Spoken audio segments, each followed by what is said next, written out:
त्या हक्काचं घर जिथल्या तिथे मिळालंच पाहिजे आणि ते सुद्धा 500 स्क्वेअर फुटाचं मिळालंच पाहिजे. ही शिवसेनेची आग्रही भूमिका कालही होती, आजही आहे आणि उद्या सुद्धा राहणार आहे. धारावीचा विचार केला तर धारावी ही केवळ एक नुसती झोपडपट्टी नाही, तर एक त्याच्यात वेगळेपण आहे. ते वेगळेपण असं आहे की ही जणू काही इंडस्ट्रीयल श्रम, म्हणजे ह्या प्रत्येक घरामध्ये एक मायक्रो स्केलचा उद्योग चालतो. मग त्याच्यामध्ये काही ठिकाणी कुंभार पण आले, अगदी इडलीवाले आले, चांबड्याचा उद्योग करणारे आले, कुंची कोरवे आले, बऱ्याच गोष्टी आहेत. आणि त्या उद्योग धंद्यांचं करणार काय हा एक प्रश्न अजूनही अनुत्तरित आहे. आम्ही मोर्चा काढला होता. तो मोर्चा जो एक बेसुमार TDR काढून अडाणीला द्यायचा त्यांचा जो डाव आहे, जो आम्ही उधळून लावणार आहोत, तो कधीही यशस्वी होऊ देणार नाही आहोत. मुंबईभर अडाणींकडनं TDR विकत घेतला पाहिजे ही एक जबरदस्तीची अट त्यांनी त्याच्यात टाकलेली आहे. त्याच्या विरुद्ध तर आम्ही दंड थोपटलेले आहेतच. मात्र गेल्या आठवड्यात काही बातम्या आल्या, त्या बातम्या पाहिल्यानंतर ह्या योजनांच्या सगळ्या फसव्या धुरळ्यामागे त्यांच्या कॉन्ट्रॅक्टर मित्राचं कसं ते चांग भलं करू इच्छित आहेत ते आम्ही तुम्हाला आज दाखवत आहोत. एकूण काय तर मोदी आणि शहा गुजरातला मुंबईची गिफ्ट सिटी पळून नेलेली आहे आणि मुंबईला अदानी सिटी करण्याचा त्यांचा डाव आहे.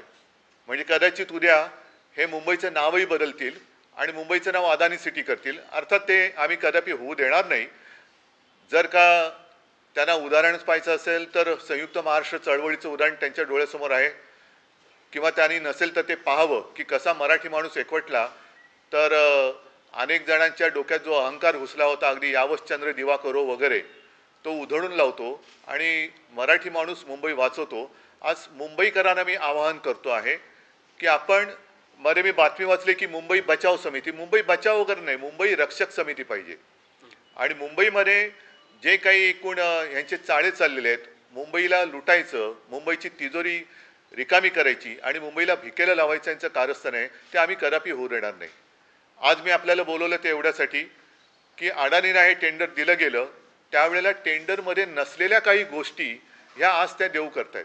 म्हणजे एकतर वारेमाप FSI, मुळामध्ये जर का धारावीचा प्रकल्प आपण पाहिला तर 590 एकरचा हा एकूण भूखंड आहे.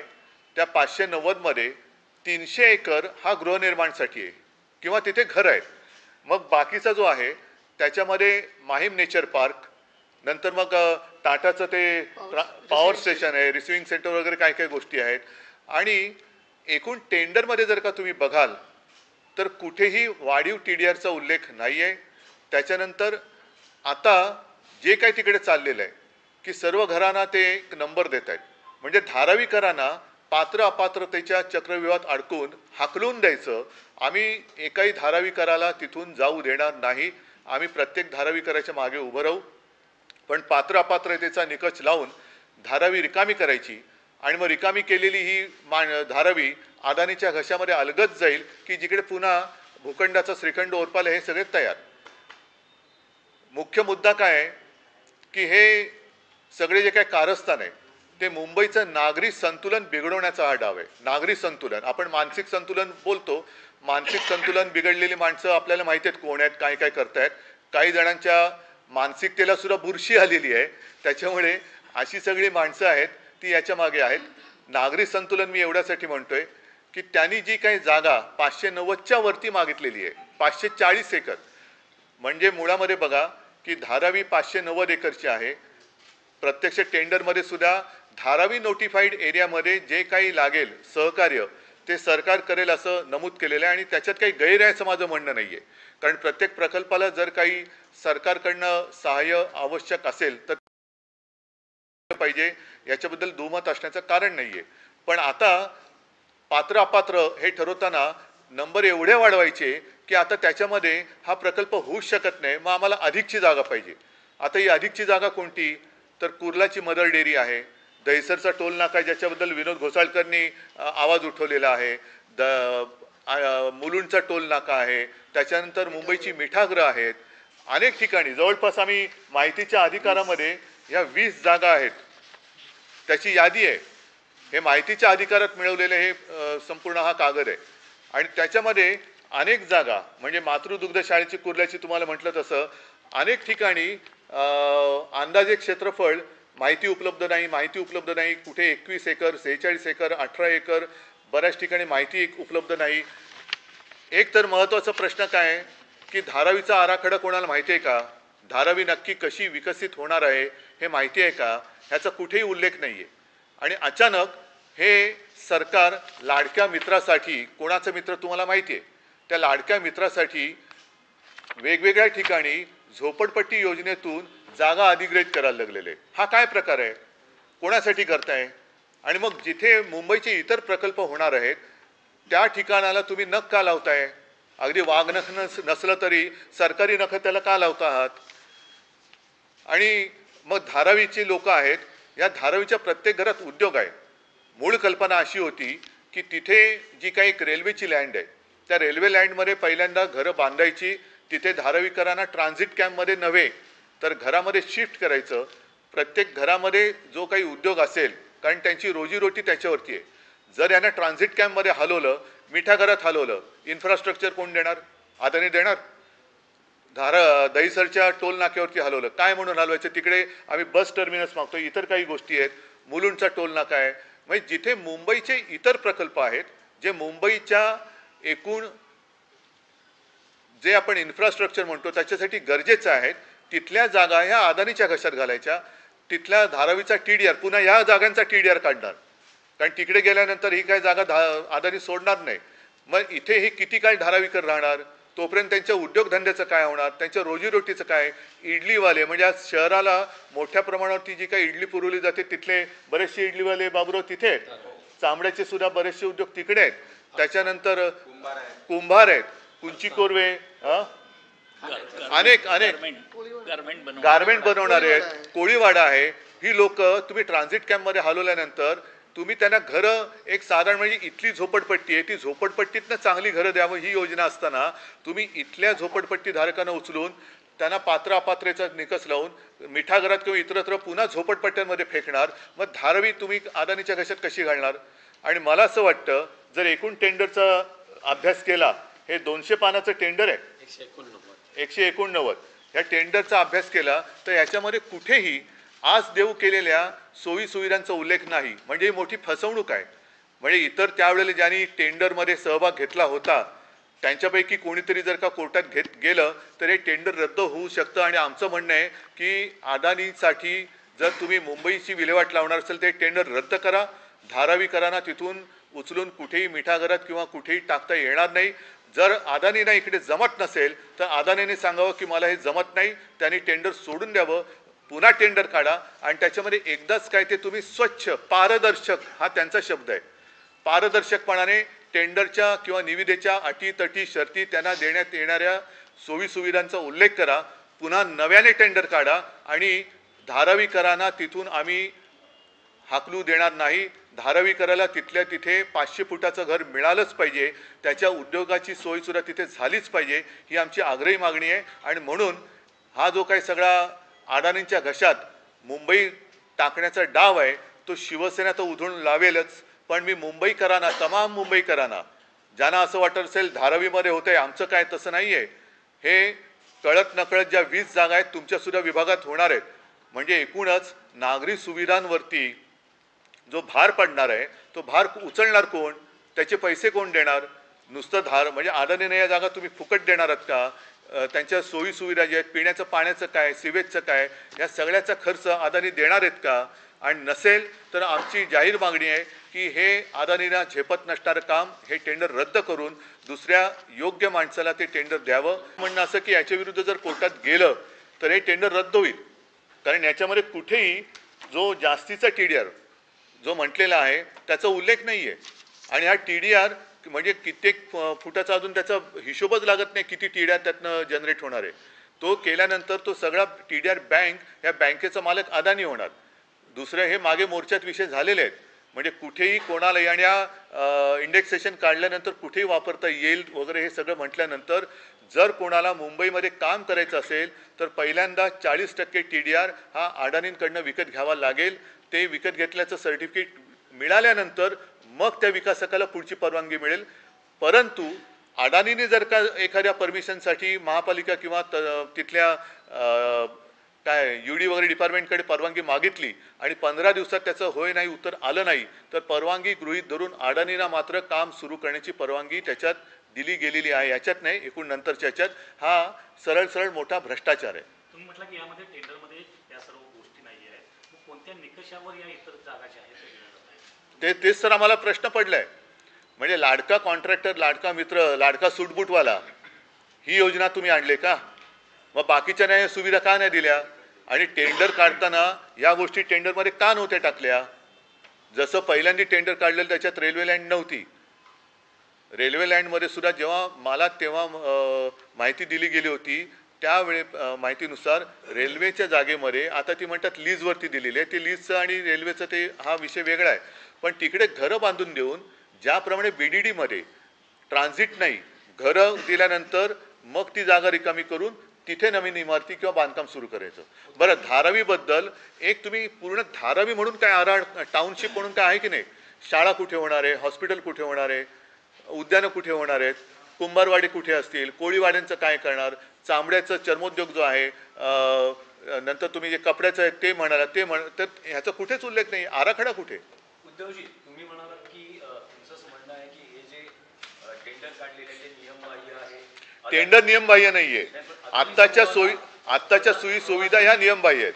अवाजवी ज्या काही गोष्टी केल्या जात आहेत, भविष्यात जर तुमचं सरकार आलं तर पुन्हा नव्यानं हे टेंडर स्क्रॅप करून नव्यानं टेंडर प्रक्रिया राबवून काही नवं धारावीकरांना नाही.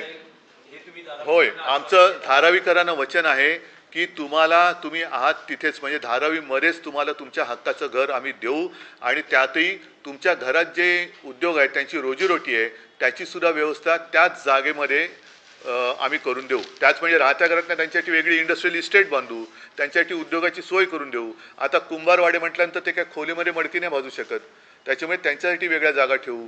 कुंची कोरवे आहेत, इडलीवाले आहेत, ह्या सगळ्याचं प्लॅनिंग पाहिजे. म्हणजे माझं मत हे असं आहे की धारावी आज जे लोक येऊन बघतात की झोपडपट्टी, तसं नाही. इकडे झोपडपट्टी होती आणि इकडे आज बघा कसं शहरामध्ये जसं मोदींनी एक थाप मारली होती स्मार्ट सिटीची, तसं धारावी स्मार्ट सिटी आपण करू शकतो. पण धारावीकरांना जिथल्या तिथे घर देऊन आज धारावीकरांना हाकलून द्यायसाठी सुद्धा मुंबईचं नागरी संतुलन, ज्या काही सेवा सुविधा आहेत, इन्फ्रास्ट्रक्चर आहे ते बिघडवून तुम्ही कोणाला मिठागरात, म्हणजे पुन्हा पर्यावरणाचा प्रॉब्लेम आला. मुंबईच्या मेट्रोसाठी सॉल्ट पॅनची जागा नव्हती, पंपिंग स्टेशनसाठी देत नव्हते, पण अदानीसाठी देत आहे. टोल नाकेची जागा ही सुद्धा तुम्ही अदानीला देत आहे. त्याच्यानंतर अनेक जागा जिकडे माहिती उपलब्ध नाही, नेमकी जागा किती आहे, काही ठिकाणी 21 एकर 46 एकर, पण अनेक ठिकाणी माहिती नाही उपलब्ध. ते झोपडपट्टी योजनेच्या अंतर्गत तुम्ही ते अधिग्रहित करताय आणि ते अडाणीने देत आहे. मग हा प्रकल्प चालणार किती वर्ष? तोपर्यंत या लोकांनी राहायचं कसं? त्यांच्या रोजीरोटीची सोय अदानी करणार आहे का? उद्योजकांचा स्पेसिफिक प्रश्न आहे, जर भविष्यात तुमचं सरकार आलं तर धारावीचा पुनर्विकास अदानी उद्योग समूहच करेल की नवी काही योजना तुम्ही आणा? बघा, याच्यामध्ये जे काय आहे ही संपूर्णपणे धूळफेक दिसते आणि माझं मत असं आहे की हे टेंडर आम्ही आल्यानंतर रद्द करू, त्याच्यानंतर पुढे काय करू हा विषय आलाच. पण आत्ताच ते टेंडर रद्द का करण्यात येऊ नये याचं उत्तर या सरकारने दिलं पाहिजे. कारण धारावीकरांवरती अन्याय करून मुंबईची अदानी सिटी आम्ही काय होऊ देणार नाही कोणत्याही परिस्थितीत नाही. तुम्ही म्हणालात की कोणाचे तरी मित्र आहेत त्याच्या आहे ना, केलं जाते, तर तुम्हाला आम्ही करू ना रद्द. बघा, या पूर्वीचं टेंडर सुद्धा आम्ही रद्द केलं होतं. नवीन टेंडर आमच्या काळात निघालेलं नव्हतं. जर ते आमच्या काळात निघालं असतं तर आम्ही त्याच्यामध्ये ज्या काही अटी तटी शर्ती टाकलेल्या होत्या त्याचप्रमाणे याचा विकास केला असता. या अधिकच्या सोयी सवलती आम्ही देणार नाही. त्याच्यात धारावीकरांचं हित बघून मग आम्ही गरज असेल तर नवीन सुद्धा टेंडर काढू. सर्वे जेव्हापासून सुरू आहेत तेव्हापासून पात्र आणि अपात्र यामध्ये अपात्रांची जास्त संख्या होते. हो, धारावी बचाव हो, समितीचं देखील हेच म्हणणं आहे की विनाकारण अपात्र केलं जात आहे, विशेषतः दुसऱ्या आणि तिसऱ्या मजल्यावरती जे काही झोपडपट्ट्या आहेत त्यांच्याविषयी काय ते अनेक जण नाही. म्हणून माझं काय म्हणणं आहे की तुम्ही धारावीचा विकास म्हणजे नेमका काय याची व्याख्या करा. धारावीचा विकास म्हणजे अदानींचा विकास नाही. तिथे राहणारे जे काय आहेत तिथल्या सगळ्यांना तिथे घरं देऊन मग तुम्ही विकास करा. आणि जर हे त्या विकासकाला झेपत नसेल तर त्यांनी सरळ सांगावं की मला झेपत नाही, मी हे करू शकत नाही, नवीन टेंडर काढा, सगळ्या गोष्टी त्याच्यात टाका, पण त्याच्यासाठी मुंबईची विल्हेवाट लावतायत. एक तर सगळ्या TDR मुंबईभर वापरायला अडाणीनं मोकळीक दिले. ह्या धारावीकरांना हाकलून देऊन, मी हाकलून हा शब्द मुद्दामून वापरतोय, हाकलून देऊन दुसऱ्या झोपडपट्ट्यांमध्ये म्हणजे मिठागरामध्ये तुम्हाला काय वाटतं टॉवर बांधून देणार त्यांना? एकतर मिठागरं म्हणजे पर्यावरणाचा विषय आला, त्याच्यामध्ये तुम्ही सांडपाण्याची सोय कशी करणार, पिण्याचं पाणी कोण देणार? ह्या सगळ्या वस्त्या अशा विखरून टाकल्यानंतर आज जी धारावी आहे ती विखरून टाकायची, त्यांच्या रोजीरोटीची वाट लावायची, तिकडनं त्यांना हाकलून दिल्यानंतर पुन्हा हे तिकडे येऊन राहू शकतील का? आणि म्हणून माझं मत असं आहे की जर अडाणीनं झेपत नसेल तर टेंडर रद्द करा, पण ह्या मुंबईची विल्हेवाट लावणाऱ्या गोष्टी आम्ही होऊ देणार नाही. उद्धवजी, धारावी बाबतीत आपण फार संवेदनशील दिसतात अशा धारावी नाही, मी धारावी बरोबर मुंबई. हो, ते तर मुंबई तर आहे, पण धारावी बाबतीत फार संवेदनशील आहात. तर अशा वेळेस जागा वाटपात धारावी शिवसेना या सगळ्या विषयावरती मी पुढच्या आठवड्यात बोलेन. मला असं वाटतं आजचा हा विषय महत्त्वाचा आहे, त्याच्यामुळे बोलो. धारावी का मुद्दा मैंने आज नहीं लिया है. आप सभी को याद होगा पिछले साल हमने धारावी मतलब क्या है? धारावी सिर्फ नाम नहीं है, धारावी में रहने वाले जितने सारे लोग हैं उनके लिए हमने एक मोर्चा भी निकाला था. और उस वक्त भी जो हमारी मांग थी आज भी वही है कि हर एक धारावीकर जो है उनको वहीं पर जहां वो रह रहे हैं वहां कम से कम 500 स्क्वायर फुट का घर मिलना ही चाहिए. और साथ ही साथ धारावी एक ऐसी झुग्गी झोपड़ी है, झोपड़पट्टी है कि शायद उसको हम कहें इंडस्ट्रियल स्लम. हर घर में उद्योग चल रहा है, वहाँ पर कुछ क्या माने चला कुंभार भी है, वहाँ इडली बनाने वाले लोग भी हैं, चर्मकार भी लोग हैं. सारे लोग अपने अपने घर में अपनी रोजी रोटी का इंतजाम कर रहे हैं. उनका क्या होगा?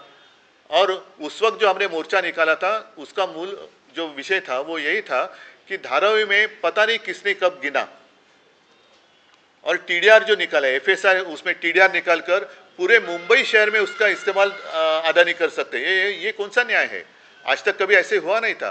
और अगर धारावी की अगर हम बात करें तो टेंडर में लिखा हुआ है 590 एकड़, उसमें 300 एकड़ जो है वो हाउसिंग के लिए है, बाकी माहिम नेचर पार्क है, टाटा के भी कुछ काम चल रहे, पावर स्टेशन है, तो वो छोड़कर 300 एकड़ की बात है और वो टेंडर में है. अब इतने दिनों के बाद अचानक मैंने पेपर में सुना, पढ़ा, टीवी पर देखा, सुना अदानी जी को और मुंबई में 540 एकड़ की जरूरत है. मतलब 1000 एकड़ जमीन चाहिए. क्यों चाहिए? और वो भी जमीन जहां पर मुंबई के बाकी सारे प्रोजेक्ट आ रहे हैं, खास कर दहीसर का टोल नाका है, मुलुंड का है, कुछ सॉल्ट पैन है, कुर्ला की मदर डेयरी है, सब अदानी की जेब में. क्यों? ये तो कानूनन नहीं है, नियम के अनुसार नहीं हो रहा है, टेंडर के बाहर की ये बात है. और इसलिए हमारी मांग है कि धारावी से एक भी व्यक्ति हम उनको बाहर नहीं जाने देंगे. और अगर अदानी जी से ये नहीं हो रहा है तो उन्होंने सरेंडर करना चाहिए, रीटेंडर करो सारी बातें जो आप देना चाहते हो, क्योंकि उस वक्त जब टेंडर निकला था तो और भी कुछ लोग रहेंगे, तो उन्होंने अब अदालत में जाना चाहिए कि ये सारी चीज़ें अगर उस वक्त होती तो हमारी भी बात कुछ अलग होती. और फिर से टेंडर निकालो, ग्लोबल टेंडर निकालो और उसमें ट्रांसपेरेंसी रखो.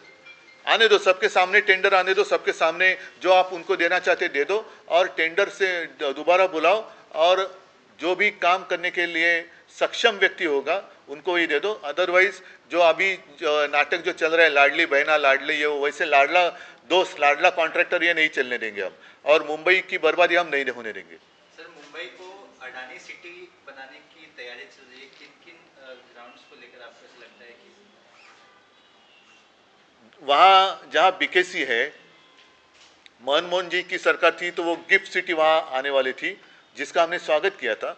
अब वो खैर गिफ्ट सिटी तो मोदी जी ने गुजरात में लेके गए, वो अब गुजरात को गिफ्ट सिटी और महाराष्ट्र को अदानी सिटी दे रहे वो, तो हम ये नहीं होने देंगे.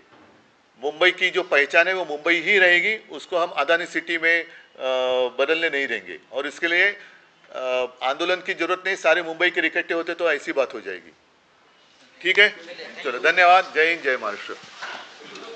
तर याच्यामध्ये कुठेही आज देऊ केलेल्या सोयी सुविधांचा उल्लेख नाही, म्हणजे ही मोठी फसवणूक आहे. म्हणजे इतर त्यावेळेला ज्यांनी टेंडरमध्ये सहभाग घेतला होता त्यांच्यापैकी कोणीतरी जर का कोर्टात गेलं तर हे टेंडर रद्द होऊ शकतं. आणि आमचं म्हणणं आहे की अदानीसाठी जर तुम्ही मुंबईची विल्हेवाट लावणार असेल ते टेंडर रद्द करा. धारावी कराना तिथून उचलून कुठेही मिठागरात किंवा कुठेही टाकता येणार नाही. जर अदानीला इकडे जमत नसेल तर अदानीने सांगावं की मला हे जमत नाही, त्यांनी टेंडर सोडून द्यावं, पुन्हा टेंडर काढा आणि त्याच्यामध्ये एकदाच काय ते तुम्ही स्वच्छ पारदर्शक